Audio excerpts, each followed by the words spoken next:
നമസ്കാരം. ഒരിടവേളയ്ക്ക് ശേഷം വൈറ്റ് കോളർ ടെററിസം എന്ന വാക്ക് വീണ്ടും ചർച്ചയിലേക്ക് വരികയാണ്. ഈ വൈറ്റ് കോളർ ടെററിസം എന്ന വാക്ക് പൊതുമണ്ഡലത്തിലേക്ക് പ്രസക്തമായി കടന്നു വന്നത് ഡൽഹി ബോംബ് സ്ഫോടനം, ഈ കഴിഞ്ഞ നാളുകളിൽ നടന്ന ഡൽഹി ബോംബ് സ്ഫോടനത്തിൽ ഉമർ നബി എന്നൊരു ഡോക്ടറും അതേ തുടർന്നുള്ള പുറത്തു വന്ന വിവരങ്ങളനുസരിച്ച് ഗുജറാത്തിൽ നിന്ന് നമ്മുടെ അന്വേഷണ ഏജൻസികൾ പിടികൂടിയ ഡോക്ടർമാരായിട്ടുള്ള ചിലർ ജലസ്രോതസ്സുകളിൽ വെള്ളത്തിൽ വിഷം കലർത്തുവാൻ നടത്തുന്ന ശ്രമങ്ങൾ, ഇതെല്ലാം സംബന്ധിച്ച വാർത്തകൾ പുറത്തു വരികയും ഈ ഡൽഹി സ്ഫോടനം നടത്തിയ ആളുടെ പശ്ചാത്തലം വിദ്യാഭ്യാസമുള്ള ആകുവാൻ പഠിച്ചിരുന്ന വളരെ സാത്വികനാണ് എന്നുള്ളൊരു പ്രതിച്ഛായ സൃഷ്ടിച്ചിരുന്ന ഒരു വ്യക്തിയാണ് എന്നുള്ളത് വിവരങ്ങൾ പുറത്തു വന്നതിനെ തുടർന്നാണ് ഈ വൈറ്റ് കോളർ ടെററിസം എന്നുള്ള വാക്ക് പൊതുമണ്ഡലത്തിൽ പ്രസക്തി ആർജിച്ചത്. അപ്പോൾ ഈ വൈറ്റ് കോളർ ടെററിസം വളരെ ഒരു ഇടുങ്ങിയൊരു വ്യാഖ്യാനമാണ് ഈ ഭീകരവാദികൾക്ക് നൽകുന്നത് എന്നാണ് ഇപ്പോൾ പുറത്തു വരുന്ന വിവരങ്ങൾ നമ്മളോട് പറയുന്നത്. അതിൻ്റെ കാരണമെന്ന് പറഞ്ഞു കഴിഞ്ഞാൽ ഈ വൈറ്റ് കോളർ ടെററിസം എന്ന് പറയുന്നത് ഈ ഡെസ്ക് ജോബുകളിൽ മേശയ്ക്ക് പിന്നിലിരുന്ന് ജോലി ചെയ്യുന്ന ആളുകളെയാണ് ഈ വൈറ്റ് കോളർ ജോബ് അല്ലെങ്കിൽ ജോബ് ഹോൾഡേഴ്സ് എന്ന് പറയുന്നത്. വൈറ്റ് കോളർ ജോബ് ചെയ്യുന്നവരെന്ന് പറയുന്നത് പൊതുവെ മേശയ്ക്ക് പിന്നിലിരുന്ന് ജോലി ചെയ്യുന്നവർ. അത് IT മേഖലയിലാവാം, ആരോഗ്യ മേഖലയിലാകാം, മാനേജറിയൽ പോസ്റ്റുകളിലാവാം, അതിന് തൊട്ട് താഴെയുള്ള ഓഫീസിലിരുന്ന്, അതായത് ഈ മാനുവൽ ലേബർ അല്ല, ഒരു പുറത്തിറങ്ങിയിട്ടുള്ള തൊഴിലാളികളല്ല, അവരെ ബ്ലൂ കോളർ ജോബ്സ് എന്നാണ് അവരെ പറയുന്നത്. സാധാരണ ഒരു വിശദീകരണം എല്ലാവർക്കും അറിയാവുന്ന കാര്യമാണ്, എന്നാലും ഒരു ആമുഖമായി പറഞ്ഞു എന്ന് മാത്രം. അപ്പോൾ ഈ ഭീകരവാദികളുടെ ഇപ്പോഴുള്ള ആധുനിക രീതികൾ ഈ വൈറ്റ് കോളർ എന്നുള്ളൊരു വ്യാഖ്യാനത്തിൻ്റെ ഉള്ളിൽ മാത്രം ഒതുങ്ങുന്നതല്ല എന്നുള്ളതാണ് പുറത്തു വരുന്ന വിവരങ്ങൾ നമ്മോട് പറയുന്നത്. എന്നാലും ഈ വൈറ്റ് കോളർ ടെററിസം എന്നുള്ള വാക്ക് വീണ്ടും ചർച്ചയിലേക്ക് വരുവാനുള്ള കാരണം ഇൻഫർമേഷൻ ടെക്നോളജി അല്ലെങ്കിൽ IT മേഖലയിൽ ജോലി ചെയ്യുന്ന ഒന്നാന്തരം ജിഹാദികൾ നാഷിക്കിൽ TCSൻ്റെ, അതായത് ടാറ്റ കൺസൾട്ടൻസി സർവീസിൻ്റെ BPO ബിസിനസ് പ്രോസസ് ഔട്ട്സോഴ്സിംഗ് യൂണിറ്റിൽ നടത്തിയ ജിഹാദി പ്രവർത്തനങ്ങൾ പുറത്തു വരികയും 6 ജിഹാദികൾ ഒരു HR ഉൾപ്പെടെ, വനിതയായ ഒരു HR ഉൾപ്പെടെ, നിദാ ഖാൻ എന്നുള്ളൊരു HR ഉൾപ്പെടെ അറസ്റ്റിലാവുകയോ അല്ലെങ്കിൽ അവരുടെ മേൽ FIR ചുമത്തപ്പെടുകയോ ചെയ്തതിനെ തുടർന്നാണ് ഈ വിവരങ്ങൾ പുറത്തു വരുന്നത്. അതായത് ഈ വാർത്ത പുറത്തു വന്ന ദിവസം തന്നെ തത്വമയി ന്യൂസ് ഇതിനെ സംബന്ധിച്ചുള്ള വിവരങ്ങൾ അത്രയും സമയത്തിനുള്ളിൽ അറിവായ വിവരങ്ങൾ പ്രേക്ഷകരോട് പങ്കുവച്ചിരുന്നു. അത് സംബന്ധിച്ചുള്ള കൂടുതൽ വിശദീകരണങ്ങൾ കഴിഞ്ഞ ദിവസങ്ങളിൽ വിവിധ വീഡിയോകളിലായി പ്രേക്ഷകരുടെ മുമ്പിൽ ഞങ്ങൾ അവതരിപ്പിച്ചിരുന്നു. എന്നാൽ തുടരെ പുറത്തു വരുന്ന വിവരങ്ങൾ കൂടുതൽ ഞെട്ടിക്കുന്നവയാണ്. കാരണം ഒരു ഹിന്ദു പെൺകുട്ടികളെ ലക്ഷ്യമിട്ട് നടത്തിയ ഒരു ആസൂത്രിതമായൊരു പദ്ധതിയുടെ ഒരു യൂണിറ്റിൽ, അതായത് BPOയുടെ TCSൻ്റെ BPOയുടെ ആ ഒരു യൂണിറ്റിൽ മാത്രം ഒതുങ്ങുന്നൊരു പ്രക്രിയ അല്ല ഇപ്പോൾ പുറത്തു വരുന്ന വിവരങ്ങൾ അനുസരിച്ച് അവിടെ നടന്നിരുന്നത്. ഇതൊരു ശൃംഖലയാണ്. ഈ ശൃംഖലയെ സംബന്ധിച്ചുള്ള ഒരു സംശയം ഞാൻ ആദ്യമേ ഈ വാർത്ത പ്രേക്ഷകരുടെ മുമ്പിൽ ആദ്യമായി അവതരിപ്പിച്ചപ്പോൾ തന്നെ പ്രകടിപ്പിച്ചിരുന്നു. ആ സംശയത്തെ സാധൂകരിക്കുന്ന തരത്തിൽ, എന്നാൽ ആ സംശയത്തിനും മുകളിൽ ഞെട്ടിക്കുന്ന തരത്തിലുള്ള വിവരങ്ങളാണ് ഇപ്പോൾ പുറത്തു വരുന്നത്. ആസൂത്രിതമായൊരു വാട്സപ്പ് ഗ്രൂപ്പ് തുടങ്ങി വിവിധ കമ്പനികളിൽ ഇന്ന പെൺകുട്ടിയെ ഇന്ന കാരണം കൊണ്ട് ലക്ഷ്യമിട്ടാൽ ആ പെൺകുട്ടി നമ്മുടെ വഴിക്ക് വരും എന്നുള്ള തരത്തിൽ വളരെ ആസൂത്രിതമായൊരു പ്ലാൻ തയ്യാറാക്കി തന്നെ ഓരോ പെൺകുട്ടികളെയും ലക്ഷ്യമിട്ട് നീങ്ങിയിരുന്ന ഒരു സംഘമായിരുന്നു ഇത്. ആ സംഘത്തിൻ്റെ വിവിധ ശാഖകൾ രാജ്യത്തിൻ്റെ പല ഭാഗത്തേക്ക് വ്യാപിച്ചു കിടക്കുന്നു എന്നുള്ളതാണ് ഇപ്പോൾ നമുക്കറിയുവാൻ കഴിയുന്നത്. ഇതിൽ സ്ത്രീകളും സജീവമായി പങ്കാളികളാണ് എന്നുള്ളതാണ് മറ്റൊരു ഞെട്ടിക്കുന്ന വിവരം. ഈ നിദാ ഖാൻ എന്നുള്ള HR ആയിരുന്നു ഈ പെൺകുട്ടികളെ സംബന്ധിച്ചുള്ള സകല വിവരങ്ങളും ഈ ഡാനിഷോ, ഷാറൂഖോ, ഈ അറസ്റ്റിലായ തൗഫീഖോ ഇത്തരത്തിലുള്ള ജിഹാദികൾക്ക് നൽകിയിരുന്നത് എന്നാണ് ഇപ്പോൾ നമുക്കറിയുവാൻ കഴിയുന്നത്. ഈ വിവരങ്ങളുടെ എല്ലാം പശ്ചാത്തലത്തിൽ കൂടുതൽ അന്വേഷണങ്ങൾ നടത്തിയപ്പോൾ ഒരു TCSൻ്റെ BPO യൂണിറ്റിൽ, നാഷിക്കിലുള്ള ഒരു യൂണിറ്റിൽ മാത്രം ഒതുങ്ങുന്നതല്ല ഇത്തരത്തിലുള്ള ജിഹാദി പ്രവർത്തനം. ടാറ്റ ഇൻസ്റ്റിറ്റ്യൂട്ട് ഓഫ് സോഷ്യൽ സ്റ്റഡീസിൽ, TISൽ, മുംബൈയിൽ വിദ്യാഭ്യാസ സ്ഥാപനങ്ങളിൽ ഇത്തരം പ്രവർത്തനങ്ങൾ നടക്കുന്നുണ്ട് എന്നുള്ള ആരോപണങ്ങൾ ഉയർന്നു വരുന്നു.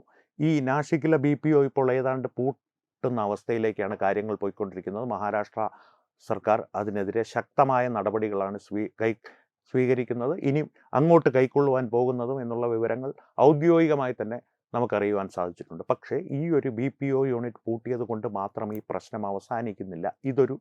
നമ്മൾ ഒരു ലക്ഷണത്തിന് മാത്രമുള്ള ചികിത്സയാണ് ചെയ്യുന്നത്. യഥാർത്ഥ രോഗം ഇതിൽ കൂടുതൽ ആഴത്തിലേക്ക് നമ്മുടെ സമൂഹത്തിൽ പടർന്നു പിടിച്ചു കഴിഞ്ഞിരിക്കുന്നു. ഇത് പല തവണയായി പലരും നമ്മളോട് മുന്നറിയിപ്പായി പല തവണ തന്നിട്ടുള്ളതാണ്.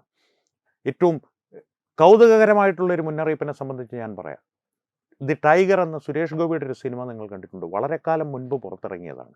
അതിൽ മുസാഫിർ എന്നൊരു കഥാപാത്രമുണ്ട്. വളരെ ഷോക്കിംഗ് ട്വിസ്റ്റായിട്ട്, വളരെ ഞെട്ടിപ്പിക്കുന്ന ഒരു ട്വിസ്റ്റായിട്ട് ക്ലൈമാക്സിൽ പുറത്തു വരുന്ന ഒരു കഥാപാത്രം. ആ കഥാപാത്രത്തെ സംബന്ധിച്ച് റോയുടെ ഒരു ഉദ്യോഗസ്ഥൻ സുരേഷ് ഗോപിയുടെ കഥാപാത്രത്തോട് പറയുന്നുണ്ട്, സമൂഹത്തിലെ മാന്യമായ തൊഴിലിടങ്ങളിലും സർക്കാർ സ്ഥാപനങ്ങളിലും നുഴഞ്ഞു കയറി ഭീകരപ്രവർത്തനം നടപ്പാക്കുക എന്നുള്ളതാണ് ഭീകരവാദികളുടെ ഇപ്പോഴുള്ള ഒരു നയം, അല്ലെങ്കിൽ അവരുടെ ഒരു പ്രവർത്തന രീതി എന്ന് അന്നേ ഒരു മുന്നറിയിപ്പ് പോലെ നമുക്ക് തന്നിട്ടുണ്ട്. അത് കാലം നമുക്ക് തന്നിരുന്ന ഒരു മുന്നറിയിപ്പായിരുന്നോ എന്ന് എനിക്കിപ്പോൾ സംശയം തോന്നുന്നുണ്ട്. അതൊരു കൊമേഴ്സ്യൽ സിനിമയായിരുന്നു, ഒരു വാണിജ്യ സിനിമയായിരുന്നെങ്കിൽ പോലും അതിലെ മുന്നറിയിപ്പ് കാലം ഹൈന്ദവ സമൂഹത്തിന്, ഭാരതത്തിലെ അല്ലെങ്കിൽ പ്രത്യേകിച്ച് കേരളത്തിലെ ഹൈന്ദവ സമൂഹത്തിന് നൽകിയൊരു മുന്നറിയിപ്പായിരുന്നോ എന്നുള്ളൊരു സംശയം ഇപ്പോൾ എന്നിൽ ഉയരുന്നുണ്ട്. വിഷയത്തിലേക്ക് തിരിച്ചു വരാം. ഞാൻ ആദ്യമേ പറഞ്ഞിരുന്നു, ഈ TCSൻ്റെ ഈ BPO പോലുള്ള സ്ഥാപനങ്ങളിൽ നടക്കുന്ന ഇത്തരം ജിഹാദി പ്രവർത്തനങ്ങളെ വൈറ്റ് കോളർ ടെററിസം എന്ന് തന്നെ വിശേഷിപ്പിക്കണം. എന്നാൽ ഇതിൻ്റെ വിശേഷണം ഈ വൈറ്റ് കോളർ എന്നുള്ളൊരു വ്യാഖ്യാനത്തിൽ മാത്രം, അല്ലെങ്കിൽ ആ ഒരു സമവാക്യത്തിലോ ആ വാക്കിൽ മാത്രം ഒതുങ്ങുന്നതല്ല. ഇതിൻ്റെ ശാഖകൾ ബ്ലൂ കോളറിലുണ്ട്, സാമാന്യ തൊഴിലാളികളായി ജോലി ചെയ്യുന്നവരുടെ ഇടയിലുണ്ട്, ഇനി വൈറ്റ് കോളർ അല്ലാതെ രാഷ്ട്രീയ പ്രവർത്തന രംഗത്തുണ്ട്. ഇവരുടെ എല്ലാം ഇടയിൽ ഈ ജിഹാദികളുടെ സാന്നിധ്യമുണ്ട്. നേരത്തെ ടൈഗറിൽ പറഞ്ഞതുപോലെ ഇത്തരം മാന്യത നൽകപ്പെടുന്ന തൊഴിലിടങ്ങളിൽ നുഴഞ്ഞു കയറി അവരുടെ പ്രവർത്തനങ്ങളുമായി മുന്നോട്ട് പോവുക. അത് തൊഴിലിടങ്ങളിൽ ഒരു മേശയ്ക്ക് പിന്നിലിരുന്ന് ചെയ്യുന്ന ജോലികളിലൂടെ മാത്രമല്ല ഇവർ ഈ ജിഹാദി പ്രവർത്തനം മുന്നോട്ട് കൊണ്ടുപോകുന്നു. ആലോചിച്ച് നോക്കൂ, ഹലാൽ ഉൾപ്പെടെയുള്ള ഭക്ഷണ രീതികൾ സമൂഹത്തിൽ അടിച്ചേൽപ്പിക്കുന്ന, അല്ലെങ്കിൽ ഒരു വസ്ത്രധാരണ രീതി, ഒരു ഫാഷൻ ഇൻഡസ്ട്രി ശ്രദ്ധിക്കുന്നവർക്കറിയാം, സാധാരണക്കാരുടെ മോഡൽസിൻ്റെ ഫാഷൻ്റെ ഇടയിൽ ഇത് സിനിമയിലേക്കും പലപ്പോഴും കടന്നുകൂടാറുണ്ട്. ഇപ്പോൾ പലപ്പോഴും ഈ പാൻറ്റുകളുടെ, ആണുങ്ങളുടെ പാൻറ്റുകളുടെ ഒരു നീളം കണങ്കാലിന് മുകളിൽ വെച്ച് അവസാനിച്ച് കൊണ്ടുപോകുന്നൊരു രീതി ഇപ്പോൾ ഫാഷൻ ഇൻഡസ്ട്രിയിൽ ഒരു സജീവമായി തന്നെ കൊണ്ടുവരുന്നുണ്ട് അവർ, അല്ലെങ്കിൽ ഒരു കൂടുതൽ വ്യാപകമായി നടപ്പാക്കപ്പെടുന്നുണ്ട്.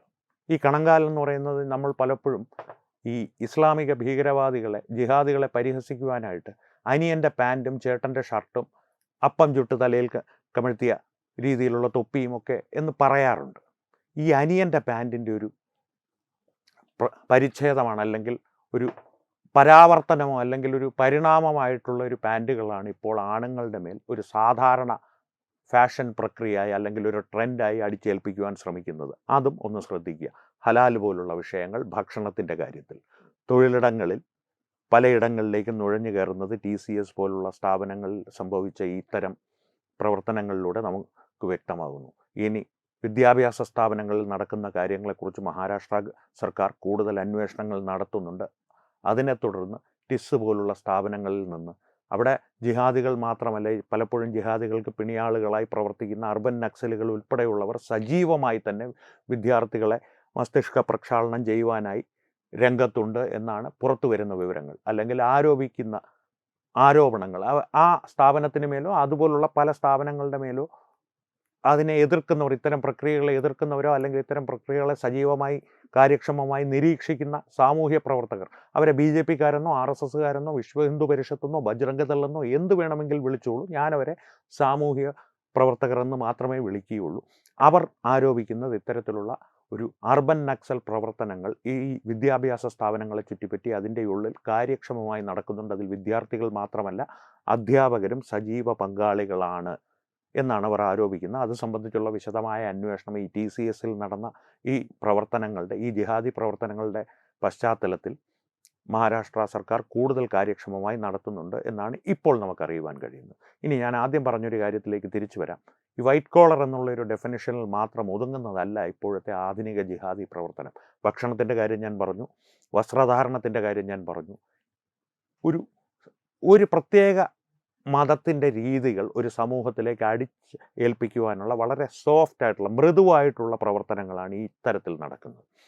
മറുവശത്ത് സജീവമായി നടക്കുന്ന മറ്റൊരു പ്രവർത്തനമാണ് ഈ മതപരിവർത്തനം എന്നുള്ളത്. അത് ഹിന്ദു പെൺകുട്ടികളെയും ക്രിസ്ത്യൻ പെൺകുട്ടികളെയും ഉണ്ട്. അതായത് ഒരു മതത്തിലല്ലാത്ത മറ്റ് മതത്തിൽപ്പെട്ട പെൺകുട്ടികളെ ലക്ഷ്യമിട്ട് കൃത്യമായ ആസൂത്രണത്തോടു കൂടി നടപ്പാക്കുവാൻ അവർ തന്നെ ഒരു ആവാസ വ്യവസ്ഥ അവരെവിടെ ചെന്നാലും, അത് സാധാരണ കൈത്തൊഴിലുകൾ ചെയ്യുന്ന ശരീരമനങ്ങിയെടുക്കുന്ന ഫിസിക്കൽ ലേബർ എന്ന് പറയുന്ന വിഭാഗത്തിലാകട്ടെ, ഈ വൈറ്റ് കോളർ ജോബിലാകട്ടെ, ഇനി അതിനു മുകളിൽ രാഷ്ട്രീയ മണ്ഡലങ്ങളിലാകട്ടെ, ഒരു ആവാസ വ്യവസ്ഥ അവർ സൃഷ്ടിച്ചെടുക്കും. ആ ആവാസ വ്യവസ്ഥയെ എന്ത് പേര് പറഞ്ഞ് വിശേഷിപ്പിക്കണമെന്നാൽ അതിന് വൈറ്റ് കോളർ ടെററിസം എന്നുള്ളൊരു ചെറിയ ഡെഫിനിഷൻ മാത്രം. അപ്പോൾ അവരെ തിരിച്ചതിന്, കാരണം ഇത് ആ വ്യാഖ്യാനത്തിൽ ഒതുക്കരുത് എന്ന് ഞാൻ കുറച്ച് ദൃഢതയോടുകൂടി പറയുന്നതിൻ്റെ കാരണം, അങ്ങനെ ഒതുക്കപ്പെട്ടാൽ അത് വൈറ്റ് കോളറിൽ മാത്രമല്ലേ ഉള്ളൂ, രാഷ്ട്രീയത്തിലൊന്നും അങ്ങനെ ഇല്ലല്ലോ തുടങ്ങിയ ഒരു മുട്ടാപ്പോക്ക് ന്യായങ്ങളുമായി ഇവർ വരും. സമൂഹ മാധ്യമങ്ങളിലും പൊതുമണ്ഡലങ്ങളിലും ഇത് സംബന്ധിച്ചുള്ള ചർച്ചകളുടെ വഴിതെറ്റിക്കുവാനും വഴിതിരിക്കുവാനും വേണ്ടി. ഇതിനെ ഒറ്റ വാക്കിൽ പറഞ്ഞു കഴിഞ്ഞാൽ എല്ലാം ഒരു കുടക്കീഴിൽ വരും. ഇത് തനതായ 916 ജിഹാദിസം മാത്രമാണ്. അതിൻ്റെ ശാഖകളായി വേണമെങ്കിൽ ഒരു വാക്യഭംഗിക്കോ പ്രയോഗഭംഗിക്കോ വേണ്ടി, കാവ്യഭംഗിക്കോ വേണ്ടി വൈറ്റ് കോളർ ടെററിസം എന്നോ ബ്ലൂ കോളർ ടെററിസം എന്നോ പൊളിറ്റിക്കൽ ടെററിസം എന്നോ അല്ലെങ്കിൽ ഖദർ ക്ലാഡഡ് ടെററിസം എന്നോ റെഡ് ക്ലാഡഡ് ടെററിസം എന്നോ എന്ത് വേണമെങ്കിലും നമുക്ക് വിളിക്കാം. പക്ഷേ ഇതിൻ്റെ ആത്യന്തികമായ ഒരു ഇതെല്ലാം വന്നു ചേരുന്നൊരു കുടയുണ്ട്. ആ കുടയെ ജിഹാദിസം എന്ന് മാത്രമേ നമുക്ക് വിശേഷിപ്പിക്കുവാൻ സാധിക്കുകയുള്ളൂ. ആ വിശേഷണം മാത്രമാണ് അതിന് അർഹത, ഈ ഒരു പ്രക്രിയയ്ക്കും പ്രവർത്തനത്തിനും അർഹമായത്. അല്ലെങ്കിൽ ആ പ്രവർത്തനങ്ങൾ ചെയ്യുന്നവർ ഈ കുടക്കീഴിൽ മാത്രമേ ഞാൻ കാണുന്നുള്ളൂ, അങ്ങനെ തന്നെ കാണണമെന്നുള്ളതാണ്. കാരണം ഞാൻ പറഞ്ഞല്ലോ, പൊതുമണ്ഡലങ്ങളിൽ ചർച്ചയുടെ വഴി തെറ്റിക്കുവാൻ വേണ്ടിയിട്ട് എന്ത് ന്യായവും ഏത് കച്ചിത്തുരുമ്പും ഇവരുപയോഗിക്കും. അടിസ്ഥാനപരമായിട്ട് മതപണ്ഡിതനെ അങ്ങനെ പറയാൻ പാടുണ്ടോ? എന്നാലും ഞാനിപ്പോൾ പറയുന്നതിൻ്റെ ഇടയിൽ ഞാൻ എന്തെങ്കിലും ഒരു മതഗ്രന്ഥത്തിലുള്ള വാചകങ്ങൾ എടുത്ത് പ്രയോഗിക്കുമ്പോൾ, നിങ്ങൾ ഞങ്ങളുടെ പ്രവാചകനെ മുഹമ്മദ് എന്നേ പറഞ്ഞുള്ളൂ, മുഹമ്മദ് സല്ലല്ലാഹു, ബാക്കി പറയുന്ന നമ്മുടെ രാഹുൽ ഈശ്വർ സ്ഥിരം പുലമ്പിക്കൊണ്ട് നടക്കുന്നൊരു നീണ്ട വാചകങ്ങളുണ്ടല്ലോ, അത് പറഞ്ഞില്ല, അതെന്തുകൊണ്ട് പറഞ്ഞില്ല, എനിക്കറിയില്ല, ഞാൻ പറഞ്ഞില്ല.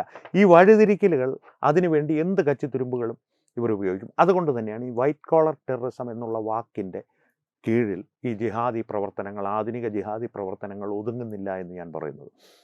ഈ കഴിഞ്ഞ ഇടയ്ക്ക് ഉത്തർപ്രദേശിൽ ഒരു ബ്യൂട്ടി പാർലറിൽ നിന്ന് ഒരു സ്ത്രീ അവരുടെ ഹിന്ദുക്കളായ ഹിന്ദു സ്ത്രീകൾ ആയിട്ടുള്ള അവരുടെ കസ്റ്റമേഴ്സിന് നിരവധി ഡിസ്കൗണ്ടുകളൊക്കെ നൽകി അവരവിടെ ബ്യൂട്ടി പാർലറിൽ എത്തുമ്പോൾ മയക്കുമരുന്ന് നൽകി സ്വന്തം ഭർത്താവിനെ കൊണ്ട് അവരെ പീഡിപ്പിച്ച് അതിൻ്റെ ദൃശ്യങ്ങൾ പകർത്തി അവരെ ഭീഷണിപ്പെടുത്തി കൂടുതൽ ദുരുപയോഗം ചെയ്ത് അത്തരത്തിലുള്ളൊരു കേസ് പുറത്തു വന്നിരുന്നു. ഉത്തർപ്രദേശിലായതുകൊണ്ട് തന്നെ അതിൻ്റെ നീതി മറ്റൊരു രീതിയിൽ നടപ്പാക്കും എന്നുള്ള കാര്യത്തിൽ, അല്ലെങ്കിൽ നടപ്പാകും എന്നുള്ള കാര്യത്തിൽ ഒരു സംശയവും വേണ്ട.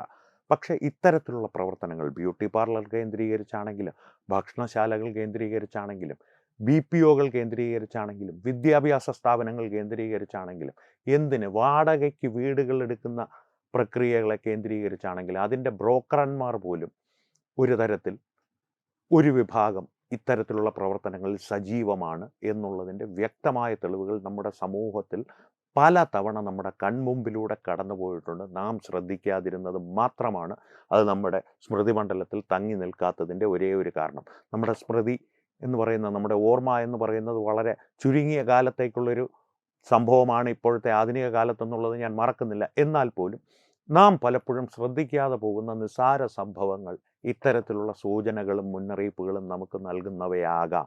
അതുകൊണ്ട് തന്നെ ഞാൻ പറയുന്നു, കാരണം എന്ന് വെച്ച് കഴിഞ്ഞാൽ ഈ ഉമർ നബി എന്ന ഡൽഹിയിൽ സ്ഫോടനം നടത്തിയ വ്യക്തി അതിനു മുൻപ് അത്തരത്തിലുള്ള എന്തെങ്കിലും ഒരു പ്രക്രിയ ചെയ്യുമെന്നുള്ളൊരു സംശയം പോലും ആരിലും ഉണർത്തിയിരുന്നില്ല. മുൻപ് തന്നെ പോപ്പുലർ ഫ്രണ്ടിൻ്റെ ഒരു സൈനവ എന്നൊരു വ്യക്തിയെ സംബന്ധിച്ചുള്ള വിവരങ്ങൾ ഇപ്പോഴും സാമൂഹ്യ മാധ്യമങ്ങളിൽ ലഭ്യമാണ്. RSS ഇല്ലായിരുന്നെങ്കിൽ ഞങ്ങളുടെ ലക്ഷ്യം ഇതിനെ ഒരു കേരളത്തെയെങ്കിലും ഞങ്ങളൊരു ഇസ്ലാമിക രാജ്യമാക്കി മാറ്റിയേനെ ഇതിനു മുൻപ് തന്നെ എന്നവർ പറയുന്ന അവരുടെ ഒരു സ്പൈ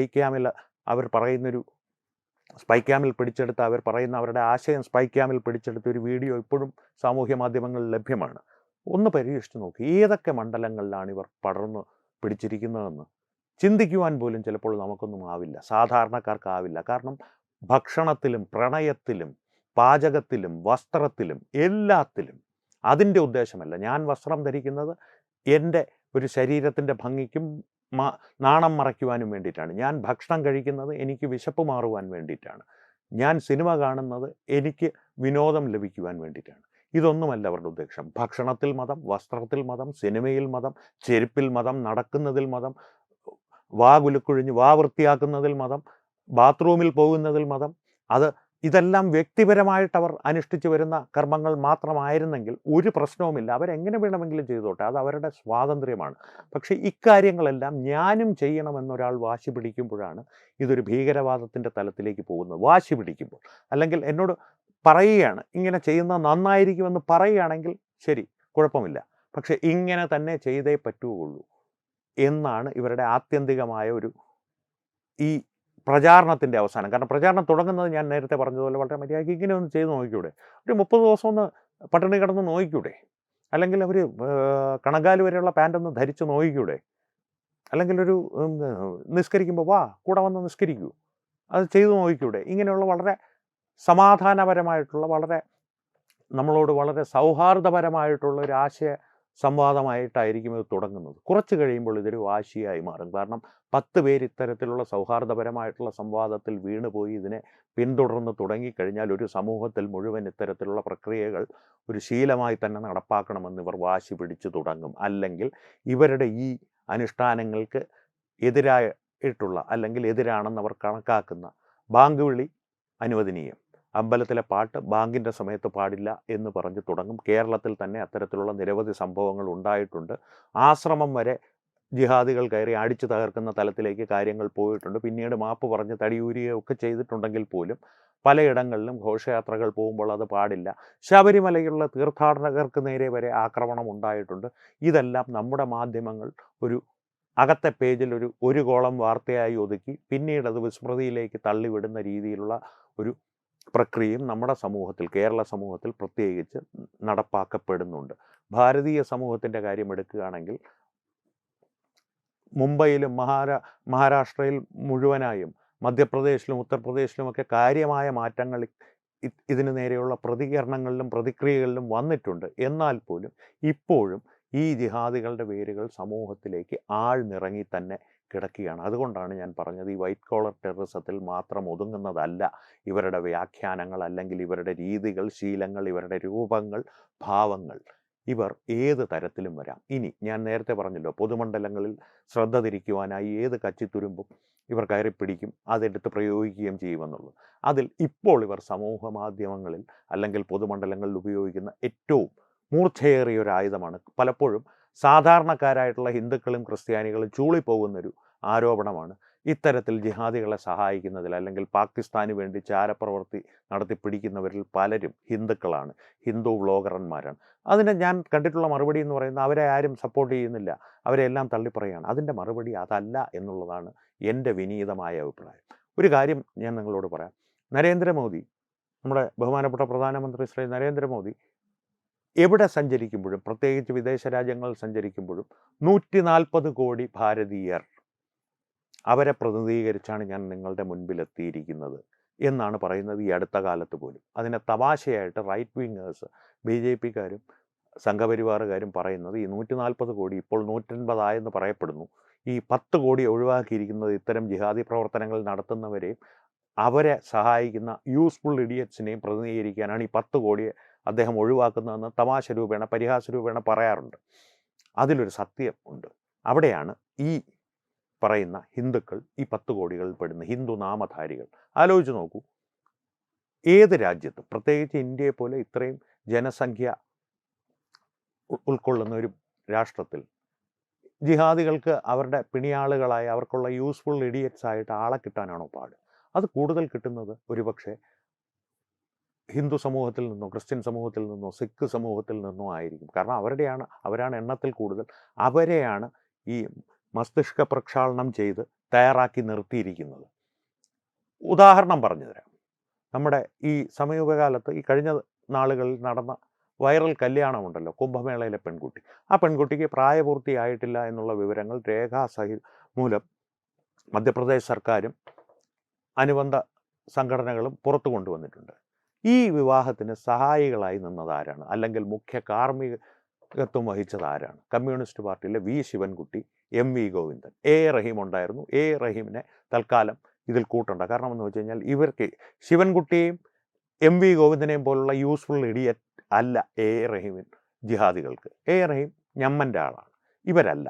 കാരണം ഇനി ഇതൊരു പ്രശ്നമായി ജിഹാദികൾ അറസ്റ്റിൽ, അല്ലെങ്കിൽ ജിഹാദി പ്രവർത്തനം നടത്തിയ ഫർമാൻ ഖാനോ ആ വ്യക്തിയുടെ പേര്, ഈ കേസ് മുന്നോട്ട് പോകുമ്പോൾ ശിക്ഷിക്കപ്പെടേണ്ടതാണ് ഈ സംഭവം എന്ന് കോടതി തീരുമാനിക്കും. ഫർമാൻ ഖാൻ അകത്താവുകയും ഈ കൂട്ടുപ്രതികളോ അല്ലെങ്കിൽ മുഖ്യ കാർമ്മികത്വം വഹിച്ച് മുൻപിൽ നിന്ന കമ്മ്യൂണിസ്റ്റുകാരുകളോ ഇതിൽ പ്രതി ചേർക്കപ്പെട്ട് ശിക്ഷിക്കപ്പെടുകയോ ചെയ്യുകയാണെങ്കിൽ ഈ വാർത്ത എങ്ങനെയായിരിക്കും രൂപാന്തരപ്പെടുക? കണ്ടോ, സംഘികളാണ്, സംഘി മനസ്സുള്ളവരാണ് ഇത്തരത്തിലുള്ള പ്രവർത്തനങ്ങൾ നടത്തി പാവപ്പെട്ട ജിഹാദികളെ താറടിക്കാൻ നടക്കുന്നത്.